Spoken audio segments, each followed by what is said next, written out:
I'm here to tell you it doesn't matter who killed Charlie Kirk and why he did it.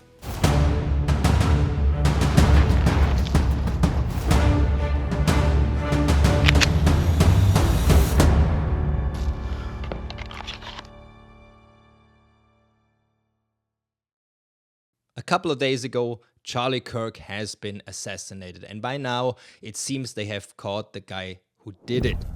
Now, if you look at most of the videos that are published right now, the people argue about whether it was a left-wing guy, whether he was without any allegiance, whether he was a trans supporter, whether there was a conspiracy behind it, foreign entities involved, or a larger network, or if he acted as a solo shooter, whatever.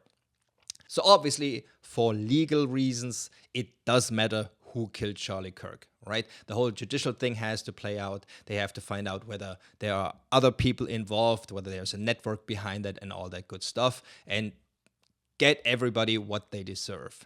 But this really is not the thing that matters most at this time. What really matters is the reaction of everyone in the country. What that tells you is how many people on the left are actually quite willing to support political violence up to murder. Not just, burning stuff down, causing general mischief, going on protests and disrupting regular businesses and all that stuff, but actually killing people, killing political opponents. Now, Charlie Kirk is a special case compared to, for example, the assassination attempt of President Trump, because he is not a political figure, meaning, yes, he does political things, but he's not in office. He has not been elected. He does not rule the country like President Trump did. For these people, you would actually expect that, assassination attempts are sort of part of the job description, especially for the president. But for a private person like Charlie Kirk, who was extremely on the side of being open to other opinions, going out there and having discussions, having open talks, giving everybody an open mic, posting all these discussions uncut, and basically inviting everyone to present their opinion, present facts and arguments, and then see who has the better arguments, and everybody in the end can make up their own minds. Now, if a large part of the left is willing to kill people for having a different opinion, even people that are not, proven not coming from a radical standpoint, but being more on the, let's say, centrist side of things, and are actually open to discussion, that shows us what the situation really is like. Up to now, you could always argue, well, it's just a few people, and they don't really mean when they call, for, we should do something against the right, the whole, if you see a Nazi, hit him. And obviously everybody who doesn't disagree with those opinions is labeled as a Nazi. So you basically can hit all your political opinions, your political opponents, in order to achieve whatever it is you want to achieve. I've already heard at least one YouTube influencer with a fairly large channel to call for deplatforming certain people from the left, like Hassan Piker. Now, I'm opposed to that for a simple reason. First of all, once you go down that road and start restricting free speech, you're basically losing the whole fight. Yeah, because once you start restricting these things, then you're on a slippery slope, and the restrictions will just get bigger and bigger. And in the end, they will just be used to control free speech in general. Another reason why I'm against that is social media gives these emotionally unstable people a platform with enough rope to basically hang themselves. Because the internet never forgets. Once you're out and you show your true colors, your true opinion, in the heat of a moment maybe, but you say the stuff that should remain unsaid in a clear and understandable way, you can't pedal back from that. So you can identify these people that are basically already radicalized. And you don't need to restrict free speech for that.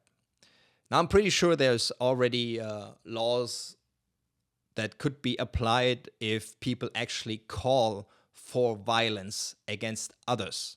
That's why you don't really need hate speech rules, because those basically calling for criminal acts are already punishable, or at least should be.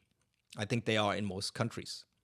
So it's really people like Hassan Piker, and I just saw a small compilation of stuff that he had said, and he actually calls for others to murder political opponents.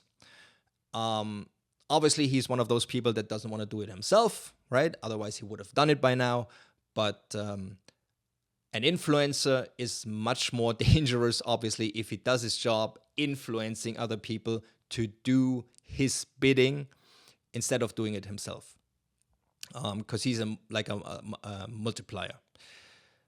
Now, should this guy, be charged with whatever's appropriate in that case for calling for the murder of others?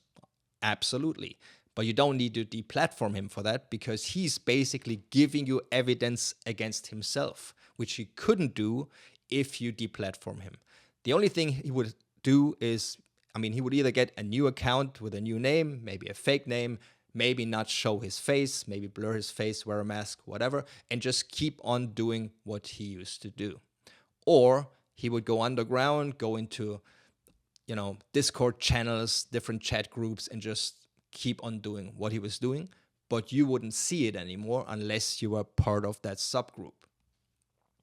So I think the problem that you have to deal with right now is really figuring out what to do against this, however large that part of the left is that advocates for violence or supports violence, because there's different subgroups. There are groups that just are happy that someone killed someone, and there are others that actually say, oh, we should do more, or someone should do more, meaning they're not just accepting what happened. They want to encourage others to do more of the same. And then obviously you have those that are actively calling for violence. But right now you have a great chance to figure out how large that amount of the population actually is and see the size of the problem. Meaning, right now it seems like a massive problem, obviously, because a lot of people are coming out. There's a lot of emotions running high, and the event just happened. Or if this is just the internet making the problem seem bigger than it is. But as I said in the beginning, that's why my opinion is who the killer is, how many people were behind it, whether foreign entities involved, and so on, is not the thing that should be talked about. The bigger thing is the reaction of the different political parties. Because now, in a time of crisis, you actually see the true colors of the different political groups and individuals. Now, the next thing I want you guys to think about is cui bono, which means who profits. Now, who, and you can look at this from a geopolitical point of view, who profits if the left and the right start increasing their aggression towards each other, which would basically, in the end, maybe not result in a civil war. It could, but it would definitely distract the United States political system from other things that are happening in the world. It would also distract the people of the United States from anything else that's happening right now, because the media is just going to cover this. Everyone is invested in this issue. Who killed Charlie Kirk? This guy needs to be punished. What is the left doing? What is the right doing? Now, this is a great a great time. You know, the saying that don't let a good crisis go to waste.